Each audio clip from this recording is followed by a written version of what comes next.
Shalom, haleluya, keluarga besar Happy Sword Family dimanapun Bapak Ibu, Saudara-saudari sekalian berada. Saya percaya bahwa Tuhan kita yang hebat itu, Dia yang luar biasa, selalu menuntun dan menolong kehidupan kita semua, amin. Pagi hari ini saya sangat senang saya bisa menyapa Bapak Ibu, Saudara-saudari sekalian. Dan kita mau masuk dalam renungan firman Tuhan. Namun sebelumnya mari kita berdoa. Bapa, di dalam nama Tuhan Yesus, pada saat pagi hari Tuhan, kami datang dengan segala kerendahan hati kami di hadapan-Mu Tuhan. Kami bersyukur buat nafas kehidupan yang Kau berikan dalam kehidupan kami. Kami bersyukur Tuhan buat apapun yang terjadi dalam kehidupan kami. Karena kami tahu Tuhan, ketika kami hidup bersama dengan Engkau, ketika kami bersandar kepada Engkau, ketika kami mengandalkan Engkau Tuhan, maka Engkau adalah Allah yang hidup, yang tidak akan pernah meninggalkan kami Tuhan. Dan kami terlalu yakin Tuhan, ada rencana Tuhan dan rancangan Tuhan yang terindah dalam kehidupan kami Tuhan.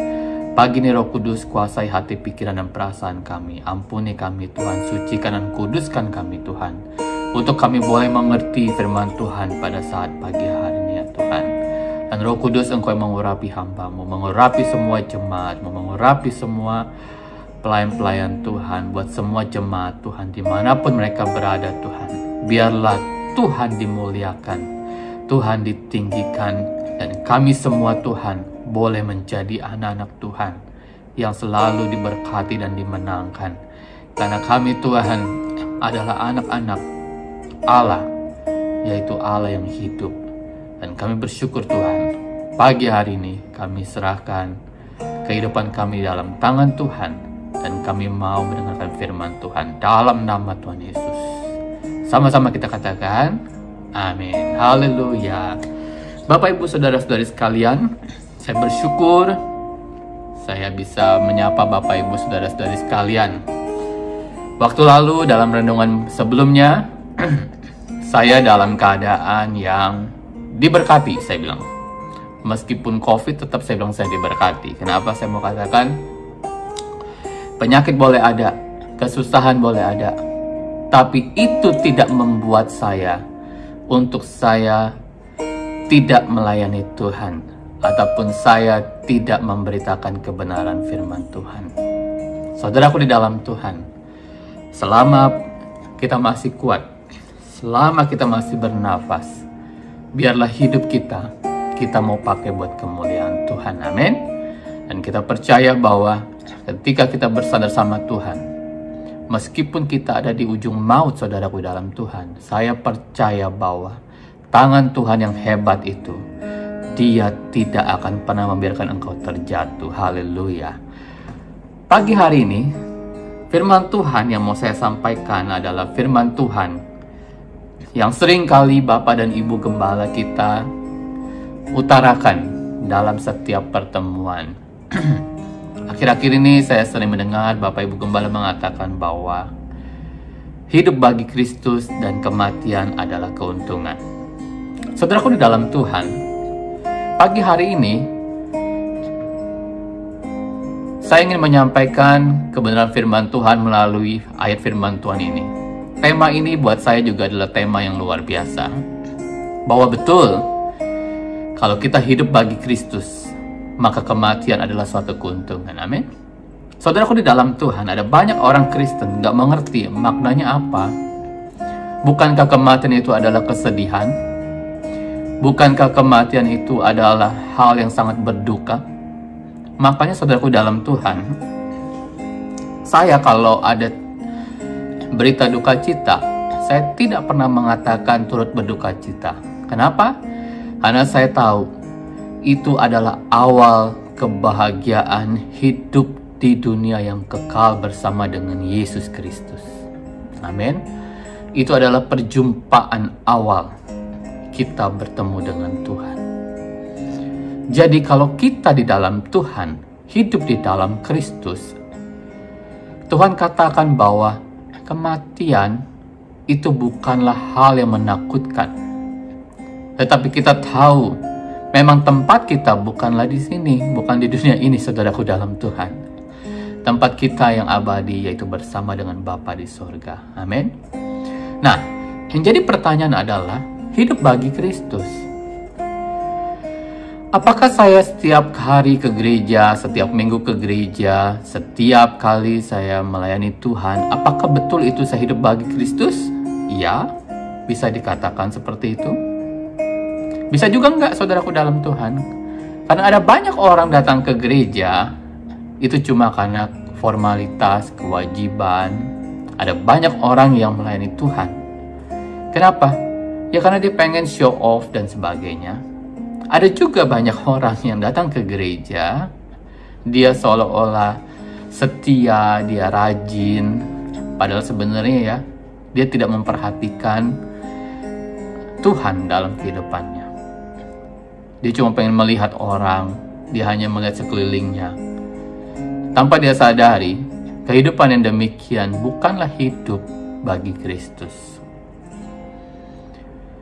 Ada banyak juga orang mengatakan bahwa saya sering kali ke gereja, saya melayani Tuhan dengan sungguh-sungguh dan sebagainya, saudaraku dalam Tuhan.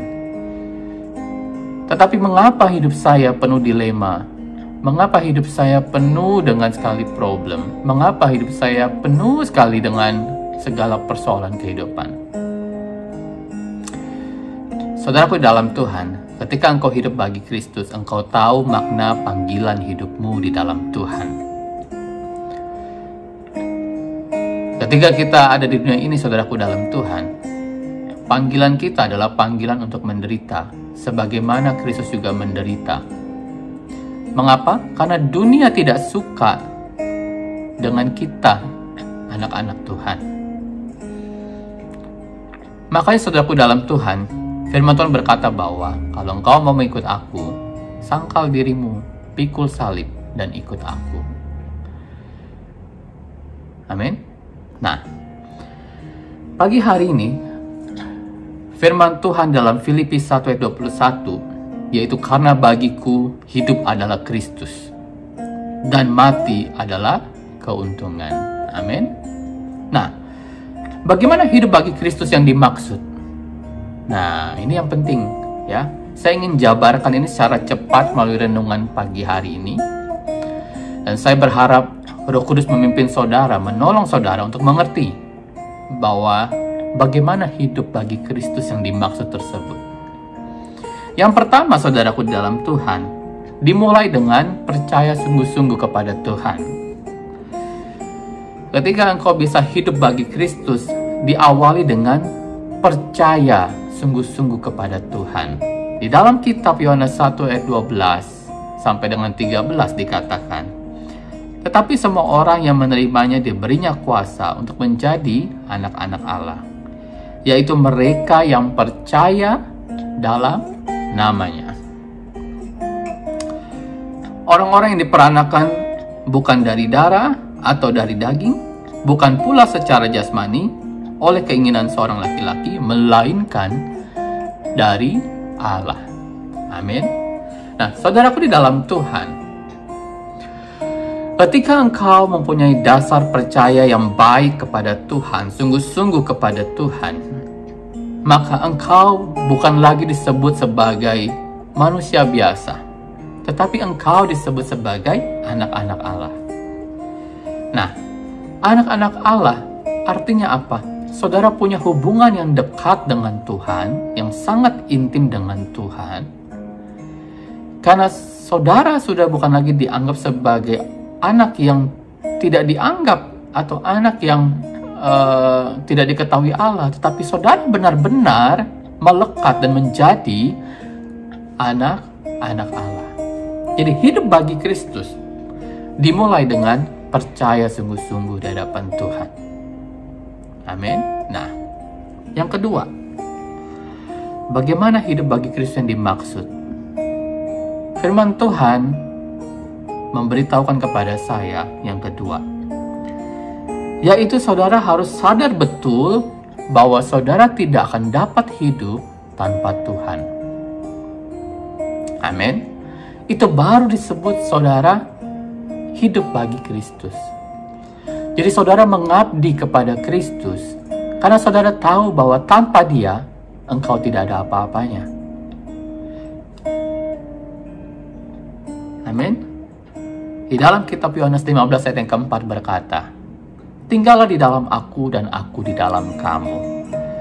Sama seperti ranting tidak dapat berbuah dari dirinya sendiri, kalau ia tidak tinggal pada pokok anggur, demikian juga kamu tidak berbuah jikalau kamu tidak tinggal di dalam aku. Nah, saya mau katakan bahwa ketika engkau sudah percaya sungguh-sungguh kepada Tuhan, maka engkau akan punya pengharapan. Hidupmu harus berada melekat di dalam Tuhan. Dikatakan di sini bahwa tinggal di dalam aku dan aku di dalam kamu. Artinya saudara tidak berdampingan, tetapi saudara menjadi satu dengan Tuhan. Amin. Nah, ketika engkau percaya sungguh-sungguh di hadapan Tuhan, yang kedua adalah engkau sadar betul bahwa engkau tidak dapat hidup tanpa Tuhan, maka hidupmu harus tinggal di dalam Tuhan. Saudaraku, dalam Tuhan, tinggal hidup di dalam Tuhan artinya bahwa apapun yang menjadi aspek kehidupanmu, apa yang pun yang menjadi problema dalam kehidupanmu, apapun yang menjadi rancanganmu, itu harus seturut dengan kehendak Tuhan. Taruh Tuhan mempunyai peran yang penting dalam hidupmu, supaya hidupmu memiliki arah jalan yang benar. Nah, itu adalah hidup bagi Kristus. Ingat ya, banyak orang baik belum tentu benar, tetapi orang benar sudah pasti baik. Amin. Karena Tuhan adalah jalan kebenaran. Jadi kalau saudara nggak percaya sama Tuhan, bagaimana saudara bisa mengerti jalan yang benar? Amin. Karena itu saudaraku, dalam Tuhan, hidup bagi Kristus, saudara harus sadar bahwa saudara tidak dapat hidup tanpa Tuhan. Yang ketiga, melanjutkan tadi, ketika engkau sudah hidup di dalam Tuhan dan Tuhan di dalam engkau, maka hidupmu akan berbuah. Amin. Nah, berbuah di sini yaitu buah-buah roh. Amin.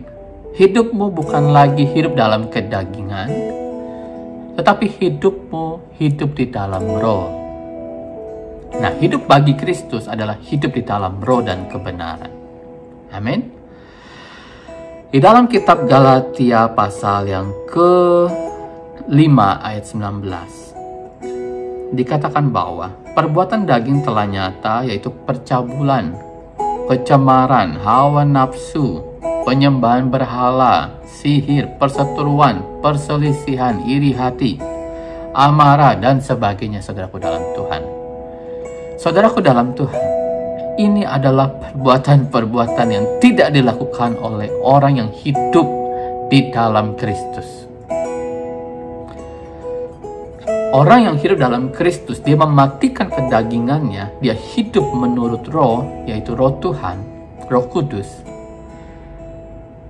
Karena dia mau hidupnya memiliki apa dalam kitab Galatia 5, 22-23. Dia memiliki kasih. Dia harus memiliki sukacita, damai sejahtera, kesabaran, kemurahan, kebaikan, kesetiaan, kelemah lembutan, dan penguasaan diri. Firman Tuhan ini seringkali kita dengar, saudaraku dalam Tuhan.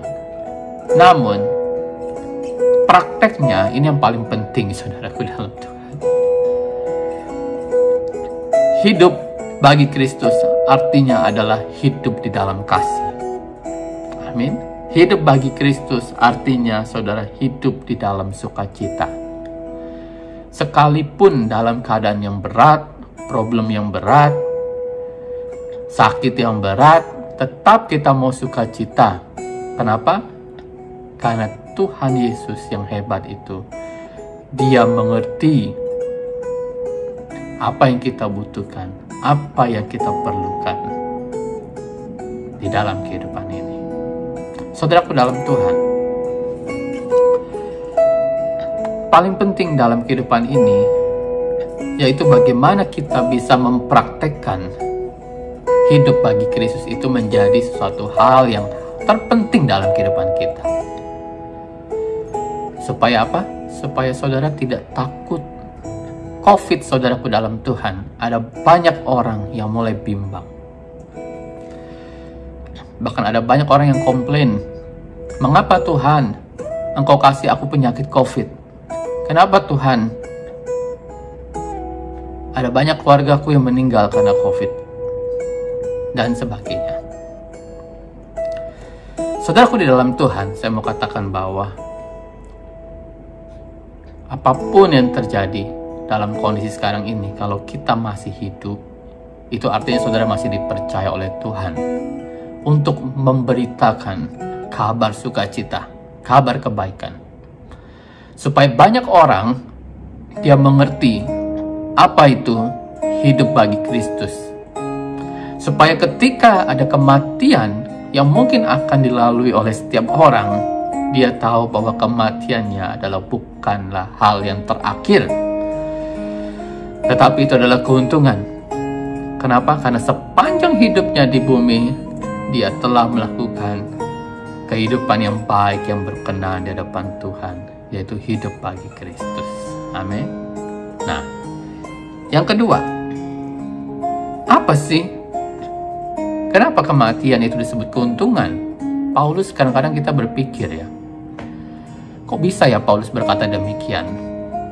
Saudaraku dalam Tuhan, dalam hidup ini, seperti dikatakan bahwa hidup ini seperti pertandingan. Paulus mengatakan bahwa bagaimana kita bisa hidup dan mengakhiri atau di akhir hidup kita, ya bukan mengakhiri hidup, bukan, tapi di akhir hidup kita, yaitu kita memperoleh mahkota dari Tuhan. Amin. Gimana caranya? Ya tentu kita harus hidup bagi Kristus. Karena itu saudaraku dalam Tuhan, ada korelasi firman Tuhan ini ya. Ketika engkau sudah hidup berkenan di hadapan Tuhan, ketika engkau sudah hidup sungguh-sungguh di hadapan Tuhan, maka kematianmu bukanlah kematian yang sia-sia, tetapi hidupmu ada dijamin oleh Tuhan.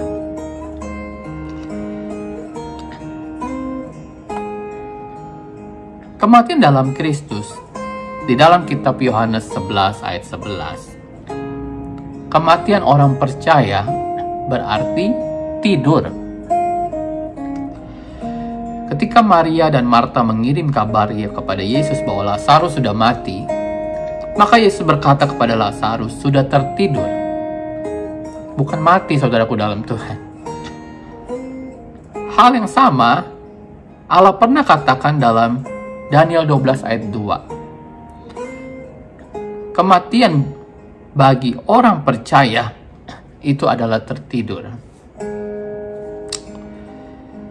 Ya, dalam kitab Daniel 12 ayat 2, banyak di antara orang-orang yang telah tidur di dalam debu tanah akan bangun. Sebagian untuk mendapat hidup yang kekal, sebagian untuk mengalami kehinaan dan kengerian yang kekal. Dan orang-orang yang bijaksana akan bercahaya seperti cahaya cakrawala, dan yang telah menuntun banyak orang kepada kebenaran. Amin. Seperti bintang-bintang tetap untuk selama-lamanya. Jadi, maaf, saudaraku di dalam Tuhan, ketika engkau mati dan engkau sepanjang hidupmu adalah hidup yang berkenan di hadapan Tuhan, hidup bagi Kristus, maka kematianmu bukanlah akhir dari segalanya, tetapi itu adalah awal kehidupan yang kekal selama-lamanya bersama Bapa di surga. Bahkan dikatakan seperti cahaya cakrawala dan seperti bintang-bintang yang tetap untuk selama-lamanya.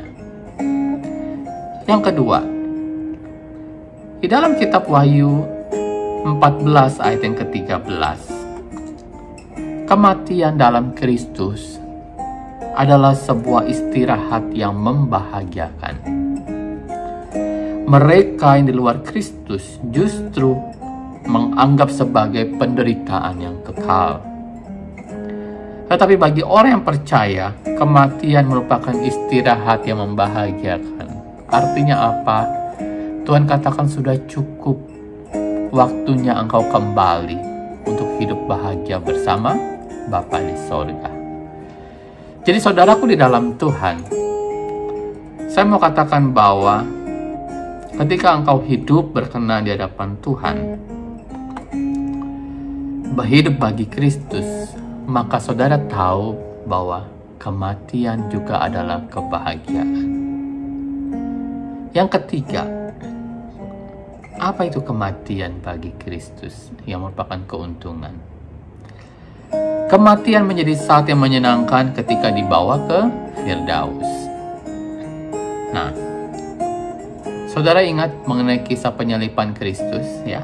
Penjahat yang disalib bersama Tuhan Yesus tidak memiliki kesempatan untuk mempraktekkan hidup di dalam Kristus.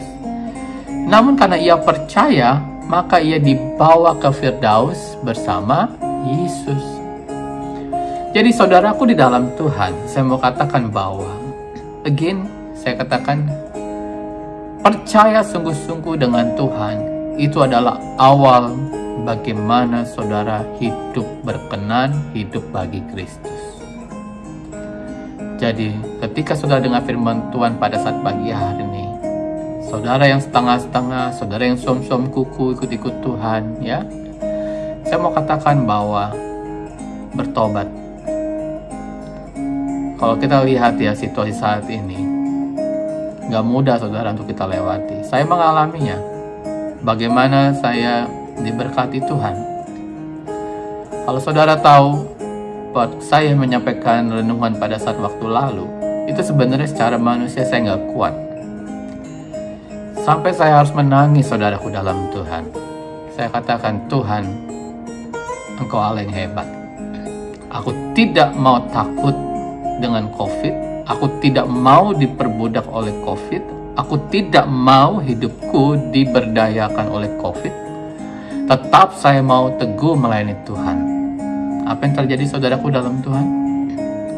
Saya mampu berdiri, saya mampu duduk. Tuhan nyatakan kemuliaannya. Haleluya. Bapak Ibu Saudara di dalam Tuhan, saya mau katakan bahwa tetaplah hidup di dalam Tuhan. Jangan takut. Jangan kita lengah. Apapun boleh terjadi saudaraku dalam Tuhan, tetapi jangan pernah hidup saudara kendor di hadapan Tuhan. Jangan tawar hati juga. Tetap kita mau menjadi pelaku firman yang dengan sukacita hidup bagi Kristus, dan mati adalah keuntungan. Kenapa? Karena kita sudah lakukan yang terbaik sesuai dengan apa yang Tuhan mau dalam kehidupan kita. Haleluya. Firman Tuhan tidak saya panjangkan. Biarlah firman Tuhan hari ini boleh memperjelas apa makna daripada hidup bagi Kristus dan kematian adalah keuntungan. Mari kita berdoa. Bapa, di dalam nama Tuhan Yesus, pada saat pagi hari ini kami terima firman Tuhan. Kami bersyukur karena Tuhan baik. Dan biarlah ya Tuhan, kami mau hidup bagi Kristus. Dan kematian kami tahu itu adalah keuntungan ketika kami hidup sungguh-sungguh dengan Tuhan. Biarlah ya Tuhan, firman ini boleh menguatkan kami, menjadikan kami teguh di dalam Tuhan. Biarlah apapun yang kami lakukan, hari-hari kami Tuhan, kami mau Tuhan yang pegang kendali atas kehidupan kami Tuhan. Biarlah ya Tuhan, Engkau yang menjaga kami, melindungi kami Tuhan. Dan jangan biarkan iblis mengganggu kami ya Tuhan. Segala virus yang ada Tuhan, virus COVID dan sebagainya Tuhan, kami halau dalam nama Tuhan Yesus. Berkati usaha pekerjaan kami Tuhan. Berkati Tuhan studi anak-anak-Mu Tuhan. Berkati juga Tuhan setiap mata pencaharian anak-anak-Mu Tuhan. Kami percaya Tuhan berkat Abraham, Ishak dan Yakub itu Tuhan menjadi bagian dalam kehidupan kami Tuhan. Tetap kami menjadi kepala bukan ekor. Dan tetap Tuhan, apapun yang kami kerjakan, Engkau boleh buat berhasil Tuhan. Biarlah Engkau berkati makan dan minum kami Tuhan. Engkau menolong setiap kami ya Tuhan. Kami yang sakit sembuhkan dalam nama Tuhan Yesus. Kami percaya Roh Kudus, ada kemenangan demi kemenangan yang Tuhan berikan buat kami ya Tuhan. Terima kasih Tuhan. Terima kasih Tuhan. Haleluya. Kami terima firman Tuhan dengan penuh sukacita di dalam nama Tuhan Yesus. Haleluya. Amin. Selamat pagi. Tuhan Yesus memberkati.